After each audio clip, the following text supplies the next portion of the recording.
SIR এর final লিস্টে যদি আপনার নাম না থাকে তাহলে আপনারা কি করবেন এই মুহূর্তে ভালো করে বুঝিয়ে দিল নির্বাচন কমিশন। তবে কমিশনারের তরফ থেকে জানানো হয়েছে যদি আপনারা এই একটি ভুল করেন তাহলে এসআইআর এর ফাইনাল লিস্টে নাম বাতিল হলেও আর আপনারা কিন্তু পুনরায় নিজেদের নাম কিন্তু তুলতে পারবেন না। তো বন্ধুরা, কোন ভুলটি আপনারা করবেন না এই মুহূর্তে কমিশনারের তরফ থেকেই বা কি জানানো হয়েছে সমস্ত কিছু জানাবো এই ভিডিওতে। তো আশা রাখবো ভিডিওটিতে আপনারা প্রত্যেকেই প্রথম থেকে শেষ পর্যন্ত সঙ্গে থাকবেন এবং নতুন হয়ে থাকলে চ্যানেলটিকে সাবস্ক্রাইব করে পাশের দেওয়া বেল আইকনটিকেও প্রেস করে অল নোটিফিকেশনটিকে বাজিয়ে দেবেন। দেখুন বন্ধুরা, ইতিমধ্যেই নির্বাচন কমিশনারের তরফ থেকে পরিষ্কারভাবে কিন্তু জানিয়ে দেওয়া হয়েছে এসআইআর এর যে হিয়ারিং এর ডেট যেহেতু 7 দিন পিছানো হয়েছে অর্থাৎ 14ই ফেব্রুয়ারি পর্যন্ত চলবে, তো 21 ফেব্রুয়ারি কিন্তু এসআইআর এর যে চূড়ান্ত তালিকা সেটা প্রকাশের কথা ছিল, কিন্তু কমিশনারের তরফ থেকে এখন যা আপডেট দেওয়া হয়েছে সেই আপডেট অনুযায়ী 28 ফেব্রুয়ারির মধ্যে হয়তো 28 ফেব্রুয়ারিতেই এসআইআর এর চূড়ান্ত তালিকা প্রকাশ হতে পারে, এটা কিন্তু কমিশনারের তরফ থেকে জানিয়ে দেওয়া হয়েছে। বিস্তারিত জেনে নেব আপডেটে। দেখুন, এই মুহূর্তে যে আপডেটটা চলে এসেছে আমাদের হাতে সেই আপডেটে কিন্তু এই বিষয়ে পরিষ্কারভাবে বলে দেওয়া রয়েছে। এখানে বলেছে রাজ্যের এসআইআর প্রক্রিয়ায় বড়সড় সংযোজন হতে চলেছে মঙ্গলবার থেকেই। রাজ্য সরকারের দেওয়া নতুন গ্রুপ বি অফিসার মঙ্গলবার থেকেই আনুষ্ঠানিকভাবে কাজে যোগ দেবেন। জয়েনিং এর পরেও তাদের জন্য দুদিনের প্রশিক্ষণের ব্যবস্থা কিন্তু রাখা হয়েছে। সূত্রের খবর, নির্বাচনী সংক্রান্ত কাজকর্ম যাতে কোনো ঘাটতি না থাকে সেই লক্ষ্যে এই প্রশিক্ষণের পরিকল্পনা করছে জাতীয় নির্বাচন কমিশন অর্থাৎ ইসিআই। দেখুন এখানে কি বলেছে, রাজ্য নির্বাচনী আধিকারিকদের দপ্তরের তরফে জানানো হয়েছে মোট 8,505 জন গ্রুপ বি অফিসারের নামের তালিকা ইতিমধ্যেই পাঠানো হয়েছে সংশ্লিষ্ট দপ্তরগুলিতে। এই অফিসাররা ধাপে ধাপে তাদের নিজস্ব লগ ইন আইডি ও ডিজিটাল অ্যাক্সেস পাবেন। নির্বাচন কমিশনারের দাবি আগামী 5 থেকে 7 দিনের মধ্যেই এই প্রক্রিয়া সম্পূর্ণ কিন্তু হয়ে যাবে।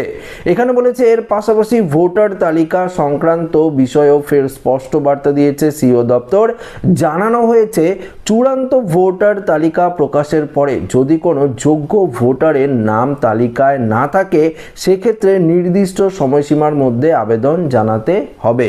নির্দিষ্ট সময়সীমাটা কি সেটাই আপনাদেরকে জানাবো। দেখুন এখানে কিন্তু কমিশন পরিষ্কারভাবে জানিয়ে দিয়েছে যদি আপনাদের নাম কোনো রকম ভুলবশত কারণে, আপনি বৈধ ভোটার, আপনি হিয়ারিংয়ে গেছেন, ডকুমেন্টসও জমা দিয়েছেন, সেক্ষেত্রে ভুলবশত কারণে, ভুল তো হতেই পারে, ভুলবশত কারণে যদি আপনার নাম এসআইআর এর ফাইনাল লিস্টে না থাকে সেক্ষেত্রে আপনারা কিন্তু অপশন পাবেন। সেই অপশনগুলো যদি আপনারা ফলো না করেন বা সেই সময়সীমা যদি আপনারা পার করে আবেদন করেন সেক্ষেত্রে কিন্তু গ্রাহ্য হবে না। দেখুন কি বলেছে, প্রথম ধাপে চূড়ান্ত তালিকা প্রকাশের 5 দিনের মধ্যেই সংশ্লিষ্ট জেলার ডিওর কাছে আবেদন জানাতে হবে। ডিও যদি সেই আবেদন নিষ্পত্তি করতে না পারে তাহলে পরবর্তী 5 দিনের মধ্যে সরাসরি সিও দপ্তরে আপনারা আবেদন করার সুযোগ পাবেন। তো বুঝতেই পারলেন, আপনি এসআইআর এর ফাইনাল লিস্টটি যখন প্রকাশিত হবে আমরা তো চ্যানেলে দিয়েই দেবো, আপনাদেরকে দেখিয়ে দেবো যে কিভাবে ফাইনাল লিস্টটি ডাউনলোড করবেন এবং এই লিস্টে আপনার নাম আছে কিনা কিভাবে চেক করবেন সমস্ত কিছু জানতে পারবেন। তো সেটি আপনারা একদিনের মধ্যেই দেখে নিতে পারবেন, সেই যেদিনই প্রকাশিত করা হবে তো সেদিনই আপনাদেরকে জানিয়ে দেবো। তো আপনারা সঙ্গে সঙ্গে দেখে নিতে পারবেন আপনার নাম রয়েছে কিনা। সেক্ষেত্রে যদি আপনার নাম বাদ পড়ে তাহলে আপনারা সময় পাবেন 5 দিন। মূলত 5 দিনের সময়ের মধ্যে আপনাদের ডিও লেভেলে লিখিত আবেদন করতে হবে। যদি ডিও লেভেলে লিখিত আবেদনটি গ্রহণ করা না হয় বা ক্যান্সেল করে দেওয়া হয় পরবর্তী 5 দিন থাকবে সিও লেভেলে আবেদন করার, এটাই কিন্তু কমিশন স্পষ্ট বলেছে। দেখুন ভোটার তালিকা সংশোধন ও অন্তর্ভুক্তির কাজ ইতিমধ্যেই বড়সড় সংখ্যায় এগিয়েছে।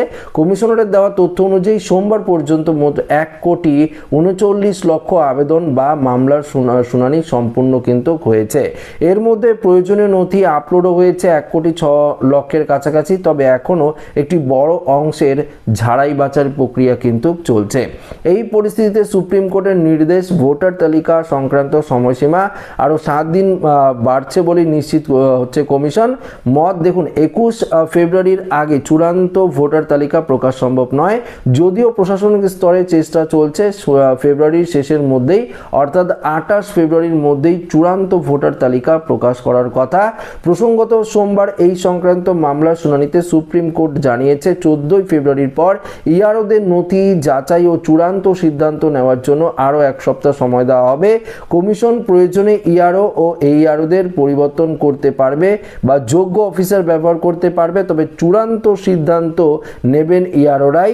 মাইক্রো অবজারভার ও অন্যান্য অফিসার কেবল সহায়তা করবেন, কোনোভাবেই নাম বাদ দিতে পারবেন না তারা, এটা কিন্তু কমিশনের তরফ থেকে জানিয়ে দেওয়া হয়েছে।